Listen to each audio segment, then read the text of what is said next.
My racist mom started lies about my daughter and made up assault claims to get CPS on us to save the family name. Now she wants me to pretend nothing ever happened. My uncle was getting married and said I could bring someone with me. The invitation also said kids were welcome. So right away I went to tell my daughter Isabella. She had never been to one, but always loved watching the wedding scenes in Barbie movies, and that made her want to go.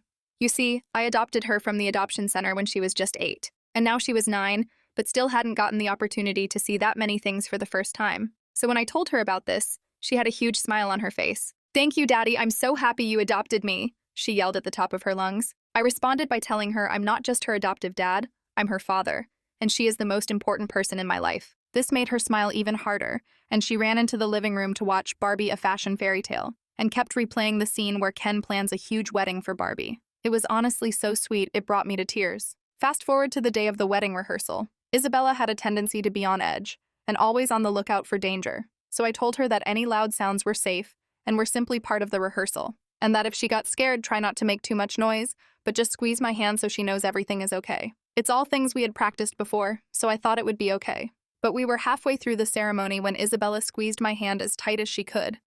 I thought she was having a panic attack, but when I looked into her eyes, I saw sparks, and I knew she was just really happy. We locked eyes and I nodded, as if to say, "I love you," which made her smile even harder. And I guess her eyes really were bright, because that's when my uncle looked over and noticed her. "What the actual F is she doing here?" he yelled. "Who invite the cotton picker?" his ugly wife chimed in. You see, my entire family was white. Meanwhile, Isabella was African American. My heart shattered. I turned to Isabella, who wasn't smiling anymore, but wasn't crying either. "Why do you have to ruin everything?" My mom turned around to yell, staring straight at Isabella. I felt tears well up in my eyes, but the last thing I wanted was for them to know they had any power over us. So I lifted her up, handed her a lollipop from my pocket, and we walked out. "Baby, please don't listen to them." "I wasn't!" Isabella exclaimed, smiling again. "I understand. The kids at the orphanage were like this too. But they're just dumb, right? An adult at the orphanage told me only dumb people talk like that." Suddenly, my heart was filled with more pride than I even thought possible. "Absolutely! They're idiots!" I exclaimed, before twirling her around and driving to her favorite Dunkin' Donuts spot. That moment reminded me of what I already knew. My daughter was a gift to my life. Fast forward 3 days later to the actual wedding. My daughter insisted on me going without her, so I hired a babysitter to take her to the cinema for the day. For the first part of the ceremony, I let my family believe that they had gotten away with it, that I wasn't going to bring it up again. But then came the dinner. I didn't even bother announcing anything, just violently pushed my chair back and stood up, forcing everyone to pay attention. So we all had the pleasure of meeting my daughter Isabella. Everyone's faces suddenly turned to their plates, pretending to be extremely interested in the pattern on the sides. And well, let's face it, guys, some of us acted in ways we weren't proud of. As I said this, I pointed directly at my uncle and my mom. But that's okay, because repairs have been made. I have donated $2,000 to the local adoption agency in the name of Murphy, my last name. One person began to slowly clap, followed by everyone cheering. Except my uncle and my mom, that is. They looked so red I honestly thought they were going to turn into tomatoes. But still, they forced an ugly smile and continued eating. I had no idea that it was the silence before the chaos. Because the next morning, I woke up to 37 missed calls from both my family and numbers I didn't recognize. That's when I saw it. In the family group chat, my mother had put in a photo of what was very obviously a fake bruise on her knee. She claimed that Isabella had given it to her at the wedding rehearsal after my mom requested that she blow her nose. Anger boiled my blood. Their story didn't even make any effing sense, but the entire family was eating it up. But once everything was said and done, I planned on making her pay. The messages came in rapid succession, a cascade of family members expressing shock and concern. "OMG, are you okay?" wrote an aunt. "I knew something was off about her," commented a cousin I barely knew. "This is what happens when you adopt without knowing the background," added my uncle's wife, her message dripping with smug satisfaction. Each notification made my stomach twist tighter, my jaw clench harder, as the family I'd grown up with revealed the depths of their prejudice. What struck me most was how eagerly they accepted this obvious lie, how willing they were to believe the worst about a child they barely knew. It spoke volumes about their character, and about the subtle, and not so subtle, racism that had apparently been lurking beneath the surface of our family dynamics all along. I wondered how I had missed it growing up, or if I had simply been trained to ignore it, to accept certain jokes and comments as normal when they were anything but. I stared at my phone, my fingers hovering over the keyboard. Part of me wanted to type out a furious response, calling out my mother's obvious lie, but I knew better.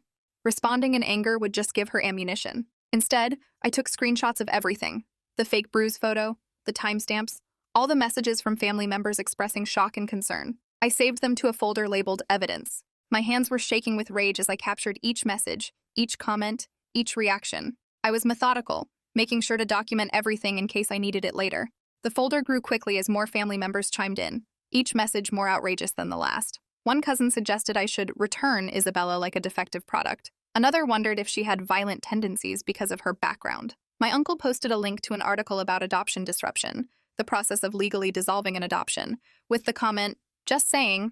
The casual cruelty displayed in that group chat was staggering. These were people who had known me my entire life, who had attended my graduations and birthday parties, who had sent cards when my father died. Now they were united in their willingness to believe the worst about my daughter, to suggest that I should abandon her, all based on an obviously fabricated story. The betrayal cut deep, leaving a wound I wasn't sure would ever fully heal. Isabella was still asleep in her room, her favorite stuffed elephant clutched tightly in her arms. I was grateful she wasn't awake to see me shaking with rage. I needed to be smart about this. This wasn't just family drama anymore.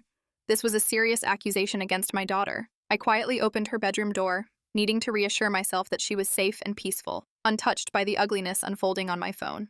Her room was bathed in the soft glow of her nightlight, a small elephant lamp that projected stars onto the ceiling. She lay curled on her side, one arm wrapped around the stuffed elephant I'd given her on our first Christmas together, the other tucked beneath her pillow. Her face in sleep was completely relaxed, all the watchfulness that sometimes shadowed her expression during waking hours temporarily erased. The contrast between her innocent slumber and the vicious accusations being made against her was jarring. How could anyone look at this child, this kind, thoughtful, sometimes anxious but unfailingly gentle child, and see violence? How could they fabricate such harmful lies about someone so vulnerable? The injustice of it made my chest ache with a physical pain, as if my heart was literally breaking for her. I scrolled through my contacts and found Eliana Santos, a lawyer I'd met through work last year. We weren't close friends, but she'd given me her card at a company party, saying to call if I ever needed legal advice. I never thought I'd actually use it. Eliana specialized in family law, her business card describing her as an advocate for children and families. I remembered our brief conversation at the holiday party, how she'd mentioned her passion for cases involving adoption and foster care, having been a foster child herself before being adopted as a teenager. Her card had been sitting in my wallet for months, one of those things you keep without expecting to need. Now I was profoundly grateful I hadn't thrown it away. Standing in my kitchen, waiting for the coffee maker to finish brewing, I dialed her number, not really expecting her to answer so early in the morning. The digital clock on the microwave showed 6:45 a.m., hardly business hours for a law office. But I needed to do something, to take some action rather than just stewing in my anger and hurt. She picked up on the third ring, her voice professional but warm. I explained the situation as calmly as I could, though my voice cracked a few times when describing the Roxed comments at the rehearsal. Eliana listened patiently, asking occasional clarifying questions, then told me she could fit me in for a consultation tomorrow morning at 9. I thanked her, feeling slightly more grounded after having taken a concrete step. The doorbell rang just as I was hanging up. Isabella's babysitter Jasmine was early, ready to take her to the park while I dealt with this mess. I quickly wiped my eyes and plastered on a smile. The last thing I wanted was for Isabella to know anything about this situation. Jasmine stood on our doorstep, her backpack slung over one shoulder and a paper bag from the local bakery in her hand. At 19, she was studying early childhood education at the community college and had been babysitting Isabella for nearly 6 months now. The two had bonded immediately over a shared love of art projects and nature documentaries. Jasmine's calm, steady presence had been a blessing, providing Isabella with another trusted adult in her life, something the therapist had recommended as important for building her sense of security. "I brought muffins," Jasmine said with a smile, holding up the bag. "Blueberry, Isabella's favorite." The thoughtful gesture nearly broke my composure, this small kindness contrasting sharply with the cruelty I'd been reading all morning. I invited her in, explaining in vague terms that I had some unexpected work issues to deal with, and appreciated her flexibility in coming early. Isabella came bounding down the hallway in her favorite yellow pajamas, her hair wrapped in a colorful scarf. "Daddy, Jasmine's here. Can we get ice cream at the park?" she asked, bouncing on her toes with excitement. I knelt down to her level, straightening the collar of her pajama top. "Of course, sweetheart. And maybe you can show Jasmine your cartwheel?" This made her beam with pride. She'd been practicing cartwheels all week. The yellow pajamas were slightly too big, the sleeves covering her hands until she pushed them up, a habit that always made me smile. The colorful scarf wrapped around her head was one we'd picked up at a cultural festival last month, after Isabella had expressed interest in learning more about her heritage. She'd been practicing different ways to tie it, watching YouTube tutorials with intense concentration. This morning's style was particularly successful, the vibrant patterns framing her face beautifully. Her excitement about showing Jasmine her cartwheel progress was infectious. She'd been working on it diligently in our small living room, clearing the coffee table out of the way to create enough space. Just yesterday, she'd managed to get her feet all the way over without falling, a milestone that had been celebrated with high fives and her favorite apple juice. After they left, I spent the morning researching defamation laws and gathering more evidence. I found photos from the rehearsal that clearly showed Isabella sitting beside me the entire time, never interacting with my mother. I also dug up text messages from before the wedding where my mother had expressed displeasure about Isabella's attendance, writing that she didn't understand why I had to bring that child to a family event. These would help establish her prejudice and motive for lying. The research was both distressing and empowering. I learned about defamation per se, false statements so inherently harmful they don't require proof of damages, and how accusations of criminal behavior, like assault, fell into this category. I discovered that while proving defamation could be challenging, having clear evidence of deliberate falsehoods strengthened a case considerably.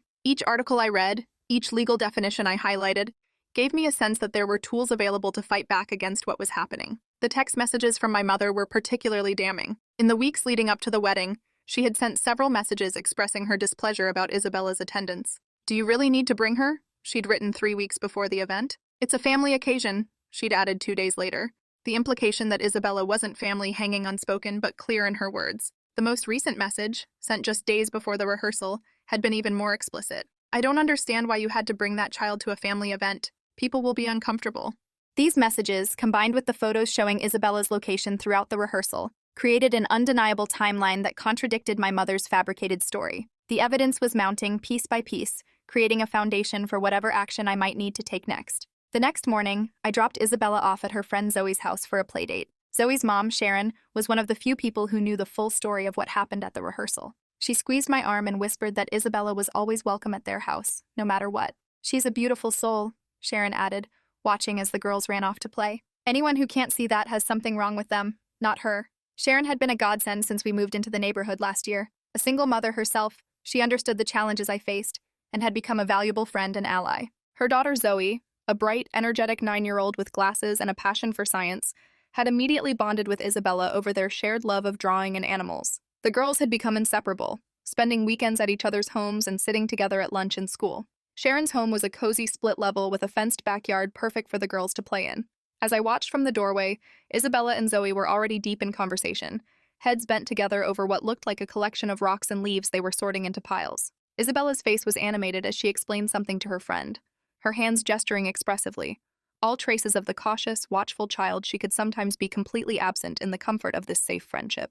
Eliana's office was in a small building downtown, with a modest waiting room decorated with local artwork. She greeted me with a firm handshake and got straight to business. I showed her the screenshots and explained everything that had happened, from the initial Raxed outburst to the false accusation. "This is serious," she said, frowning at the photos on her tablet. "False accusations like this could potentially escalate. Have you responded to any of these messages?" Her office was neat and professional, with diplomas and certifications hanging on one wall and a bookshelf filled with legal texts on another. A large window overlooked a small courtyard where a fountain bubbled peacefully, the sound just audible through the glass. Eliana herself was younger than I'd remembered from our brief meeting, probably in her early 30s, but her demeanor was confident and focused as she reviewed the evidence I'd brought. She scrolled through the screenshots methodically, occasionally making notes on a legal pad beside her. Her frown deepened as she read some of the more vicious comments from my family members, and she paused particularly long on the photo of my mother's alleged bruise, studying it with a critical eye. I shook my head, explaining that I wanted legal advice first. "Good, don't. At least not yet." She recommended I document everything, install security cameras at home, and record any future interactions with my family. She also suggested I write down exactly what happened at the rehearsal while it was still fresh in my memory. The security cameras were installed that same afternoon, discrete devices at my front and back doors that connected to an app on my phone. The technician explained how the motion detection worked and showed me how to access the footage remotely. "Better safe than sorry," he said, as he packed up his tools, having no idea how relevant his words were to my situation. That evening, after Isabella was in bed, I sat at my kitchen table with a legal pad and wrote down every detail I could remember about the rehearsal. The exact words that were said, the positions of everyone in the room, the timing of events. I recorded it all as precisely as possible, knowing that specific details would be more credible than general recollections. The process was painful, forcing me to relive one of the worst moments of my life, but also cathartic in a way, transferring the toxic memories from my mind onto paper where they seemed slightly less overwhelming. "And one more thing," she added as I was leaving, her expression grave. "Be prepared for this to escalate. People who make false accusations rarely back down easily." Her words proved prophetic. 2 days later, I got a call from HR at my company. Someone had made an anonymous tip claiming I had been violent toward Isabella. My stomach dropped as Marissa, the HR director, explained that they had to open a mandatory investigation. I was being placed on temporary leave. The call came while I was at my desk, working on a design project with a looming deadline. Marissa's voice was professional but strained as she asked me to come to her office immediately. The walk down the hallway felt surreal, colleagues glancing up from their computers as I passed, unaware of the bomb that was about to drop on my professional life. Marissa's office was on the top floor, with glass walls that offered a view of the city skyline but little privacy. As soon as I entered, she asked me to close the door and take a seat. Her face was a careful mask of neutrality, but I could see tension in the set of her shoulders, the way her hands were clasped too tightly on the desk in front of her. "We've received a concerning report," she began, her voice measured. "An anonymous caller has alleged that you've been physically abusive toward your daughter." The words hit me like a physical blow, stealing the air from my lungs. "As you know, we take such allegations extremely seriously. Company policy requires us to place you on administrative leave while we investigate." I knew immediately who was behind this. My mother had taken things to a whole new level, trying to destroy not just my relationship with the family but my career too. I explained the situation to Marissa as calmly as I could, showing her the screenshots of my mother's false accusation. She looked sympathetic but said the investigation still had to proceed according to company policy. Marissa's expression softened slightly as she looked at the evidence on my phone. The obviously fake bruise, the contradictory timeline, the waxed comments that had preceded the accusation. She was a mother herself, with photos of her 2 teenagers prominently displayed on her desk, and I could see her professional detachment wavering as she began to understand the full picture. "I'm sorry, but my hands are tied," she said finally, sliding a folder across the desk toward me. "Here's the paperwork explaining the terms of your leave. It's paid, and your benefits will continue. The investigation should be completed within 2 weeks." She hesitated, then added in a lower voice, "For what it's worth, I've seen your daughter at the company picnic. She adores you. Anyone with eyes can see that." That night, after Isabella was asleep, I sat at my kitchen table and cried for the first time since this all started. I felt so alone, cut off from the family I'd grown up with, my job in jeopardy, all because I'd dared to love a child who didn't share my skin color. The kitchen was dark except for the small light above the stove, casting long shadows across the linoleum floor. Outside, rain pattered against the windows, a gentle soundtrack to my breakdown. The tears came suddenly and violently, sobs that shook my entire body as I finally allowed myself to feel the full weight of what was happening. I cried for the family I had lost, for the innocence that had been stolen from Isabella, for the ugliness that had been revealed in people I had loved and trusted. On the refrigerator, held by colorful magnets, were Isabella's drawings, bright, hopeful creations showing our little family in various settings. One depicted us at the park, stick figures holding hands beneath a yellow sun. Another showed our apartment building with both of us waving from a window. A third, newer drawing showed Isabella in what appeared to be a wedding dress, with me standing proudly beside her. These visual reminders of her love and trust made my tears flow even harder, a mixture of gratitude for her presence in my life and fear that someone might try to take her away. My phone buzzed with a text from a number I didn't recognize. "Hey, it's Megan, your cousin. I'm so sorry about everything. Mom made me call CPS, said it was our duty to report child abuse. I didn't want to, but she wouldn't stop. I'm really sorry." My blood ran cold. CPS? Child Protective Services. This was getting worse by the minute. Megan was my aunt's daughter, a quiet, bookish woman in her mid-20s who still lived at home. We had never been particularly close, but I remembered her as someone who generally tried to avoid family conflicts, preferring to disappear into the background when tensions rose. The fact that she had reached out, risking her mother's anger to warn me, suggested she felt genuine remorse about what was happening. The text glowed on my phone screen, the words "Call CPS" jumping out as if they were written in neon. Child Protective Services, the agency with the power to remove children from homes where abuse is suspected. The agency that, despite its noble mission, sometimes made devastating mistakes. The agency that would now be scrutinizing my parenting, my home, my relationship with Isabella, all because of a vindictive lie. I called Eliana immediately, despite the late hour. She answered sounding groggy, but snapped to attention when I told her about CPS. "Clean your house. Make sure everything is perfect. Have Isabella's medical records ready. School records too. Anything that shows you're a good parent." Her voice was calm but urgent as she gave me a detailed list of preparations. "Make sure you have enough food in the refrigerator. Check that all smoke detectors are working. Remove any prescription medications from accessible areas. Have a copy of your adoption paperwork ready. And most importantly, don't panic in front of Isabella. Children pick up on our anxiety." I barely slept that night, my mind racing with worst-case scenarios. The next day, I cleaned the house from top to bottom while Isabella was at school, scrubbing floors and organizing closets until everything gleamed.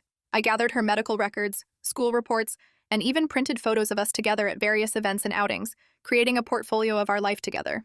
The cleaning was almost therapeutic, giving me a physical outlet for my anxiety. I scrubbed the bathroom tiles until my fingers were raw, organized Isabella's closet by color and season, wiped down every surface in the kitchen until they shone. I checked every smoke detector, replaced the batteries in the carbon monoxide alarm, and made sure all the locks on windows and doors were functioning properly. The physical labor left me exhausted but slightly calmer, giving me a sense that I was doing something productive in a situation where so much was beyond my control. The portfolio I created was comprehensive, a visual and documentary history of our life together. I included Isabella's most recent report card, showing her excellent grades and her teacher's comments about her being a joy to have in class. I added her health records, documenting her regular checkups and the steady improvement in her growth charts since she'd come to live with me. I printed emails from her art teacher praising her creativity, notes from playdates showing her social connections, and photos from holidays and everyday moments that captured our bond. Looking at the completed folder, I felt a surge of pride in the life we had built together, alongside a fierce determination to protect it. CPS showed up the following day, a Wednesday afternoon. The caseworker, a tired-looking man named Richard with kind eyes behind wire-rimmed glasses, explained they had received a report and needed to check on Isabella's welfare. I invited him in, trying to appear calm and cooperative despite the knot of anxiety in my stomach. Richard stood on our doorstep, clipboard in hand, his expression professional but not unkind. He wore a button-down shirt with the sleeves rolled up and khaki pants that had seen better days, his ID badge hanging from a lanyard around his neck.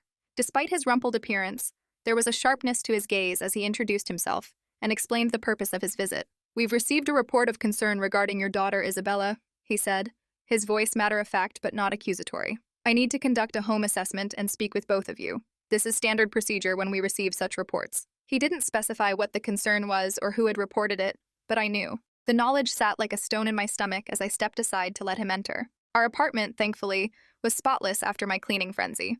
The living room was tidy, with Isabella's books arranged neatly on the shelves and her art supplies organized in colorful bins. Afternoon sunlight streamed through the windows, highlighting the photographs of Isabella and me that decorated the walls, a visual timeline of our growing relationship over the past year. Richard interviewed me first, asking about Isabella's routine, her schooling, her health, and our relationship. I answered honestly, showing him photos and records when relevant. Then he asked to speak with Isabella alone.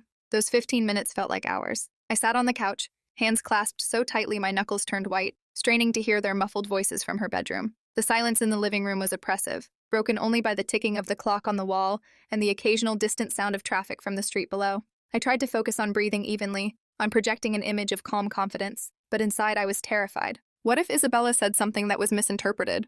What if she mentioned the wedding rehearsal incident and it somehow got twisted around? What if Richard was biased against single adoptive fathers? The questions multiplied in my mind, each more anxiety-inducing than the last. I thought about Isabella in there, being questioned by a stranger about her home life. She was perceptive and articulate for her age, but she was still just a child with a history of trauma that made her sometimes wary of new adults. Would she be frightened? Would she understand what was happening? Would she think she had done something wrong? The thought of her feeling scared or confused made my heart ache. Finally, they emerged from Isabella's room. She was smiling, holding a drawing she'd made of our family, just the two of us, standing in front of our apartment building with a bright sun overhead. Richard's face was neutral, but he seemed less tense than when he arrived. "Isabella tells me she's very happy here," he said, glancing down at his notes. "She says you're the best daddy in the world, and that you make her favorite pancakes on Sundays." Isabella bounced over to me, proudly displaying her drawing. It showed two stick figures, one tall with short brown hair, one smaller with black curly hair, holding hands in front of a rectangular building. The sun in the corner had a smiling face, and she had written, "Me and Daddy," in careful letters across the top. Her expression was open and relaxed, showing no signs of the stress I had feared the interview might cause her. I smiled weakly, relief washing over me. "Chocolate chip with whipped cream faces." Richard nodded, making a final note in his file. "Everything seems to be in order, Mr. Murphy. We'll be following up, but I don't see any immediate concerns." Richard's pen moved quickly across his form, checking boxes and adding brief notes. His expression remained professional, but there was a softening around his eyes as he looked up from his clipboard. "Based on my assessment, there's no evidence to support the allegations made in the report. Isabella appears well-adjusted, healthy, and securely attached to you. Your home is safe and appropriate." He paused, then added in a slightly lower voice, "Unfortunately, we sometimes receive reports that are, let's say, motivated by factors other than genuine concern for a child's welfare." After he left, I hugged Isabella so tight she squealed in protest. "Daddy, you're squishing me." "Sorry, baby. I just love you so much." "I know," she said, patting my cheek with her small hand. I told that man I'm happier than I've ever been, because it's true. The relief that flooded through me was so intense it made my knees weak. I knelt down to Isabella's level, taking in every detail of her face, the slight gap between her front teeth, the constellation of freckles across her nose, the warm brown eyes that looked at me with such trust and affection. She was here, she was safe, and for now at least, no one could take her away from me. Isabella seemed unfazed by the visit, treating it as just another interesting event in her day. That man asked me lots of questions about you, she said as she settled at the kitchen table with her crayons. I told him you're not perfect because sometimes you burn the toast, but you're the best daddy anyway. Her matter-of-fact assessment made me laugh despite the stress of the situation, reminding me once again of her remarkable resilience and wisdom. The CPS visit was over, but the nightmare continued. Over the next 2 weeks, a smear campaign unfolded on social media. Old family friends started unfriending me on Facebook. Posts appeared suggesting I was using a child for attention, and that I had coached Isabella to fake innocence. My mother had apparently been busy, spreading her poison to anyone who would listen. The social media attacks were particularly painful because they extended beyond my immediate family to people I had considered friends. Former high school classmates, parents of childhood friends, colleagues from previous jobs, people who should have known me well enough to question such outlandish accusations were instead accepting them at face value and distancing themselves from me publicly. One morning, I opened Facebook to find that my cousin's wife had posted a vague but clearly targeted status. So sad when people use children as props for their own ego. #praying for the child. The post had dozens of likes and supportive comments, including several from extended family members. Another day, I discovered I'd been removed from a neighborhood parents group without explanation, only to learn later that someone had suggested I wasn't a safe person to have in a group with children. The isolation was creeping into real life as well. Parents at Isabella's school who had previously been friendly began avoiding eye contact at drop-off. Invitations to birthday parties and playdates dwindled. One mother actually crossed the street with her child to avoid walking past us on the sidewalk. Each small rejection was like a paper cut, minor on its own but increasingly painful as they accumulated. I messaged one of my mom's friends, Ashley, who I'd known since childhood. Her response was chilling. "Sorry, but your mom said the girl had a violent episode. I have to protect my kids." The final straw came when I discovered my mother had created a private Facebook group called Support for the Murphy Family, where she was sharing updates about the situation. All lies painting Isabella as troubled and me as delusional. She'd even posted a photo of Isabella from the family Christmas party, circling her hand in red and claiming she was about to hit someone. It was actually a photo of Isabella reaching for a cookie. The Facebook group was the most disturbing development yet. A mutual friend who had been added to it sent me screenshots, concerned about what was being said. The group had over 40 members, mostly family and close friends of my mother, and served as an echo chamber for her increasingly bizarre narratives about Isabella and me. In addition to the doctored photo of Isabella about to hit someone, my mother had shared fabricated stories about Isabella's behavior at school, completely contradicting her actual excellent school reports, invented concerns, supposedly expressed by neighbors, and even suggested that Isabella's biological family had a history of violence, information she couldn't possibly have, as those records were sealed.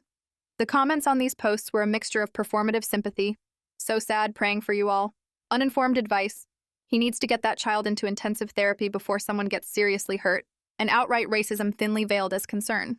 Sometimes these children from certain backgrounds just can't adjust to normal family life no matter how hard you try. I drove to my mother's house, anger and hurt fueling me. When she opened the door, her face hardened at the sight of me standing on her porch. Before I could say a word, she slammed it shut. An hour later, she texted me. "I hope you get help for whatever made you think adopting a kid out of pity was a good idea. Some children are just too damaged to save. I'm saying this because I care about you." My mother's house was the same one I'd grown up in. A neat colonial in a quiet suburb with carefully tended flower beds and a porch swing where I'd spent countless summer evenings as a teenager. Standing on that familiar porch, now being treated like an unwelcome stranger, created a surreal disconnect between my past and present. The door that had always been open to me throughout my life was now literally slammed in my face, a physical manifestation of the rejection I was experiencing. Her text message came as I was driving home, the notification sound interrupting the playlist of children's songs I kept in the car for Isabella. I pulled into a gas station to read it, and the words hit me like a physical blow. Adopting a kid out of pity. As if my love for Isabella was some kind of charitable act rather than the most natural feeling in the world. Too damaged to save. As if my brilliant, resilient daughter was somehow broken beyond repair. Because I care about you, perhaps the most hurtful part, this false claim of concern that masked what was clearly hatred and prejudice. I didn't respond. Instead, I went home and started a blog. I kept it unlisted, not searchable, and wrote detailed accounts of everything that had happened, keeping names anonymous but with enough details that family members would know who was who. I included timestamps, descriptions of events, and my feelings throughout the ordeal. I sent the link only to a few trusted family members and friends. The blog became a form of therapy, a way to process the ongoing trauma while creating a contemporaneous record of events. I wrote late at night after Isabella was asleep, pouring my thoughts and feelings onto the digital page in raw, honest posts. I described the wedding rehearsal incident in detail, the false accusations that followed, the CPS visit, the social media campaign, everything documented with dates, times, and specific quotes when possible. I wrote about Isabella too, her resilience in the face of rejection, her continuing academic success despite the stress at home, her kindness toward others even as she experienced cruelty. I shared the small moments that illustrated her character, how she saved half her allowance each week to donate to the animal shelter, how she made get-well cards for classmates who were absent from school, how she always insisted on setting an extra place at the table on holidays, in case someone doesn't have a family to eat with. Writing the blog was cathartic, transforming my helpless anger into something productive. Each post felt like reclaiming a small piece of the narrative that had been stolen from us, setting the record straight even if only for a limited audience. I was careful to password protect it and only share the link with people I truly trusted. My friend Sharon, a few cousins who had reached out supportively, Isabella's therapist, with her permission, and Eliana, my lawyer. Within days, people started reaching out privately. My cousin River admitted they'd been uncomfortable with how my mother was acting but hadn't known what to do. An aunt I rarely spoke with called to say she believed me and was disgusted by the whole situation. The tide was slowly turning as people began to see through my mother's lies. River's message came first, a long email expressing regret for not speaking up sooner. I saw how they treated Isabella at the rehearsal, they wrote, and I was shocked, but I didn't say anything. I've been feeling guilty ever since. Your blog helped me understand how serious this has become, and I want you to know I'm on your side. River offered to make a formal statement about what they had witnessed if it would help. My Aunt Margaret, my father's sister who had distanced herself from the family years ago, called the day after I shared the blog with her. I always knew your mother had issues, she said bluntly, but this is beyond anything I could have imagined. That child of yours sounds wonderful, and what they're doing is unforgivable. She promised to reach out to other family members who might be receptive to hearing the truth. But I needed more concrete evidence. I contacted the wedding venue and asked if they had security footage from the rehearsal day. The manager was sympathetic when I explained the situation and agreed to check their archives. 3 days later, I received an email with a video attachment. The footage was grainy but clear enough to show the rehearsal from multiple angles. And there was my mother, sitting in her seat the entire time, never once interacting with Isabella. The lie about the bruise was definitively disproven.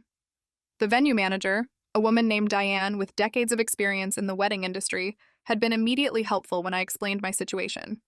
Unfortunately, I've seen family drama unfold at weddings more times than I can count, she said with a sigh when I visited her office to make my request. But using a child as a weapon in family conflicts, that's a new low. The security footage came from multiple cameras positioned around the venue. Standard practice, Diane explained, for both security and liability purposes. The email she sent contained 4 video files, each showing the rehearsal from different angles.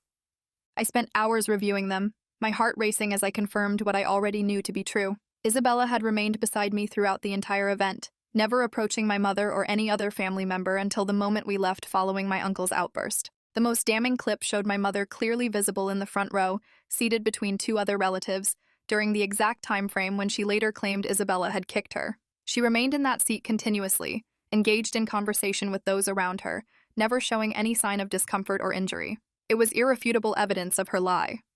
Armed with this evidence, I waited for the right moment to use it. It came sooner than expected. My cousin Dennis was hosting a casual family barbecue the following Sunday. He hadn't been at the wedding and wasn't fully aware of the drama. I decided to go, bringing the video with me on a USB drive. Dennis's backyard was spacious and well-maintained, with a large deck where he had set up his impressive grill and several tables covered in red and white checkered cloths. Children played on a swing set in the corner of the yard, their laughter creating a cheerful soundtrack that contrasted sharply with the tension I felt as I walked through the gate.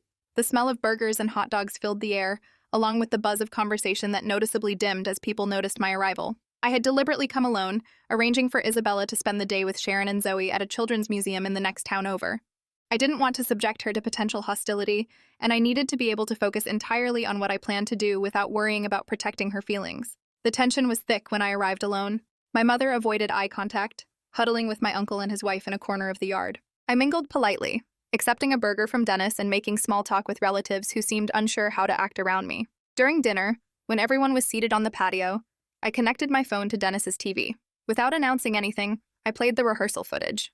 The large outdoor TV had been set up to show a baseball game, the volume low as it served as background entertainment for the gathering. When I approached Dennis and quietly asked if I could use it for a moment, he looked surprised but nodded, handing me the remote. Sure, man, whatever you need. He had always been one of the more easygoing members of the family, preferring to stay neutral in conflicts. The screen flickered as I connected my phone and pulled up the video files. The baseball game disappeared, replaced by the black and white security footage of the wedding venue. It took a moment for people to realize what they were watching, conversations continuing as they glanced occasionally at the screen with mild curiosity. Then recognition dawned as they identified the setting and the people visible in the footage. Conversations died as people realized what they were watching. When it reached the part showing my mother seated the entire time, never approaching Isabella, gasps filled the air. My mother jumped up, yelling for someone to turn it off, her face flushed with anger and embarrassment. The timestamp in the corner of the video was clearly visible, showing the exact time period when my mother had claimed the incident occurred. There she was, unmistakably seated in the front row, engaged in conversation with the person next to her, never interacting with Isabella, who was visible in another camera angle, sitting quietly beside me several rows back. The evidence was undeniable, the lie exposed for everyone to see. My mother's reaction was immediate and dramatic. She shot to her feet, nearly knocking over her chair, her face contorting with rage and panic. "Turn that off!" she shrieked, looking wildly around for the remote control. That's been edited. That's not what happened." Her voice rose to a near hysterical pitch as she realized she was being publicly exposed. My uncle quickly moved to her side, attempting to block the view of the screen with his body while glaring at me with undisguised hatred. His wife began gathering her things, muttering about making a scene and ruining another family event. But most of the other relatives remained seated, their eyes moving between the irrefutable evidence on the screen and my mother's increasingly desperate denials. I paused the video and looked directly at her. "If you try anything else, anything at all, I'll make my blog public. With names, with this video, with everything." The barbecue ended shortly after, with people making awkward excuses to leave. I drove home feeling drained but somehow lighter, as if a weight had been lifted from my shoulders. The silence in my car was profound after the chaos of the confrontation. My hands shook slightly on the steering wheel, adrenaline still coursing through my system, but my mind felt clearer than it had in weeks. I had finally taken control of the narrative, had shown the truth in a way that couldn't be denied or twisted. Whatever happened next, I had broken the power of my mother's lies. That night, my cousin Megan forwarded me screenshots from a private family group chat I'd been excluded from. My mother was begging everyone to do damage control. My uncle was trying to shift blame to his wife, but the responses were lukewarm at best, with several family members pointing out that the video evidence was irrefutable. The screenshots revealed the rapid unraveling of my mother's carefully constructed narrative. "We all saw the video," wrote one aunt. "There's no denying what it showed." Another cousin commented, "I think we need to face facts here. A false accusation was made against a child. That's not something we should be trying to cover up." My uncle's attempts to blame his wife were met with skepticism. "You were both there. You both said terrible things. Own it." Most telling was the absence of the enthusiastic support that had characterized the earlier group chats. Where before there had been dozens of sympathetic responses and offers to help spread the truth about Isabella, now there was a noticeable cooling. Many family members weren't responding at all, their silence speaking volumes about their changing perspective on the situation. Over the next month, the family splintered. Some stopped speaking to me entirely, including my mother and uncle. Others reached out with awkward apologies, claiming they'd been misled or didn't have all the facts. My job cleared me completely after their investigation found no evidence of wrongdoing and invited me back with full pay for the time I'd missed. The apologies came in various forms: tentative text messages, cards in the mail, a few brave souls calling directly to express their regret. Most followed a similar pattern. "I should have known better. I'm sorry I didn't ask for your side. I feel terrible about what happened." Some were genuine. Others seemed more concerned with absolving themselves of guilt than with acknowledging the harm done to Isabella and me. I accepted them all politely, but kept most of these relatives at a distance, unwilling to fully trust people who had been so quick to believe the worst. My return to work was marked by an awkward all-staff email from HR announcing that the matter had been resolved and I was returning with the company's full confidence. My colleagues were kind but clearly curious, offering supportive smiles and welcome-back coffees while carefully avoiding direct questions about my absence. My boss simply said, "Glad to have you back. Your desk is exactly as you left it," before briefing me on the projects that had progressed during my leave. I declined. I'd been doing freelance graphic design work during my leave and found I enjoyed the flexibility it gave me to be there for Isabella. She was thriving despite everything, her natural resilience shining through. She'd started ballet classes at a local studio and spent hours drawing wedding dresses in her notebook, adding splashes of color and glitter to each design. "For when I get married," she explained one evening as we sat at the kitchen table, her colored pencils spread out around her. "But mine will be purple." The decision to leave my corporate job wasn't easy. It meant a less stable income and the loss of benefits like health insurance and retirement contributions. But the weeks of freelancing had shown me that I could make it work financially, and the benefits to our family life were undeniable. Being able to pick Isabella up from school every day, to be home when she needed me, to avoid the stress of commuting and office politics, these things had created a noticeable improvement in both our lives. Isabella's ballet classes had been another positive development. The studio was a small, family-owned business with a diverse group of students and a warm, supportive atmosphere. The instructor, Miss Layla, had a special gift for working with children, combining discipline with encouragement in a way that helped Isabella build confidence along with dance skills. Twice a week, I would sit with the other parents on folding chairs along the wall, watching through the large windows as Isabella learned positions and movements, her face a study in concentration. Her wedding dress designs had become increasingly elaborate, filling a special sketchbook I'd bought just for this purpose. She experimented with different silhouettes, ball gowns, mermaids, A-lines, and added detailed embellishments like beading, lace, and embroidery. "This one has pockets," she would explain, pointing to a particularly practical design. "And this one has stars all over the train." Her fascination with weddings hadn't been diminished by our negative experience. If anything, it seemed to have inspired her to reimagine what a wedding could be, something joyful, inclusive, and colorful. The final chapter came unexpectedly. A local newspaper ran a feature on single parents making a difference in the community. Someone, I never found out who, had nominated me. The article focused on my dedication to Isabella and my freelance work designing logos for local businesses. It mentioned nothing about the family drama, instead highlighting our volunteer work at the animal shelter and Isabella's recent performance in her school play. The reporter spent an afternoon with us, observing our routine and asking questions about the challenges and rewards of single parenthood. She watched as Isabella and I prepared dinner together, a simple pasta dish that Isabella helped season and stir, and took notes as we described our Saturday morning tradition of volunteering at the local animal shelter, where Isabella read storybooks to the cats waiting for adoption. The resulting article was a beautiful piece about found family and the different shapes love can take. It included a photo of Isabella and me at her school play, both of us beaming with pride. Her in her costume as the sun in a production about the solar system, me kneeling beside her with an arm around her shoulders. The caption noted that I had adopted Isabella the previous year and quoted her teacher describing the positive changes seen in her since she had found her forever home. The piece went viral in our small town, shared hundreds of times on social media. Several family members saw it, including my mother. Her final text to me read, "You really had to make it public, huh?" I blocked her number without responding, finally ready to close that chapter of our lives. Then I drove to pick up Isabella from ballet.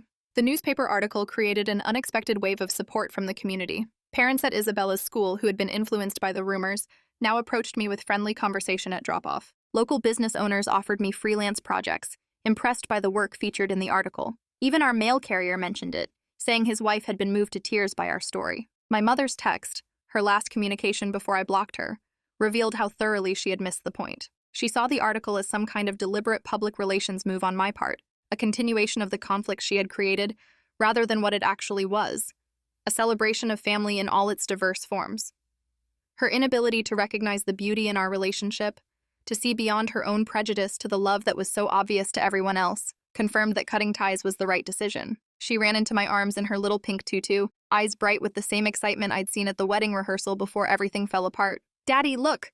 I danced the wedding dance today," she exclaimed, demonstrating a twirl that made her tutu flutter. I lifted her up, twirling her around as she giggled, her joy infectious and pure. The ballet studio was warm and bright, smelling faintly of wood polish and the vanilla-scented air freshener Miss Layla used. Late afternoon sunlight streamed through the large windows, creating golden rectangles on the polished floor where Isabella now performed her wedding dance, a series of graceful turns and small jumps that she executed with intense concentration, her face serious until the final pose when she broke into a radiant smile. Other parents gathered their children, collecting small dance bags and water bottles, exchanging pleasantries about upcoming recitals and weekend plans. The normalcy of the scene struck me forcefully. This was our life now, these everyday moments of pride and joy, far removed from the toxicity we had left behind. Isabella's happiness, so evident in her flushed cheeks and sparkling eyes, was all the validation I needed that we were on the right path. In that moment, I knew we were going to be okay, that we had everything we needed in each other. "See?" I said, kissing her forehead as I set her back down on the sidewalk. "You didn't ruin anything. You made everything better." And as we walked hand in hand to the car, I realized that sometimes family isn't about blood or shared history. Sometimes it's about who stays by your side when others walk away, who sees your true worth when others are blinded by prejudice. Isabella had taught me that, and it was the most valuable lesson I'd ever learned. The sidewalk was dappled with late afternoon shadows, the trees along the street beginning to show the first hints of autumn color. Isabella skipped beside me, her ballet slippers tucked into her small pink backpack, her hand warm and trusting in mine. Ahead of us lay our car, and beyond that, our apartment. Modest spaces that had become, through love and shared experience, the most precious places in the world to me. The journey we had traveled together, from that first meeting at the adoption center to this moment of simple, perfect connection, had been more challenging than I could have imagined. We had faced rejection, prejudice, and deliberate cruelty. We had lost people we thought would always be part of our lives. But we had also discovered strength we didn't know we possessed, built new relationships based on genuine acceptance, and created a family defined not by biology, but by choice. As Isabella chatted about her dance class, planning what color tutu she might want next, and wondering if Miss Layla would let her be in the front row for the winter recital, I felt a profound sense of peace settle over me. The road ahead would have its own challenges. Raising a child always does. But I knew with absolute certainty that whatever came our way, we would face it together, our bond only strengthened by the storms we had already weathered. And that, I realized, was the true meaning of family.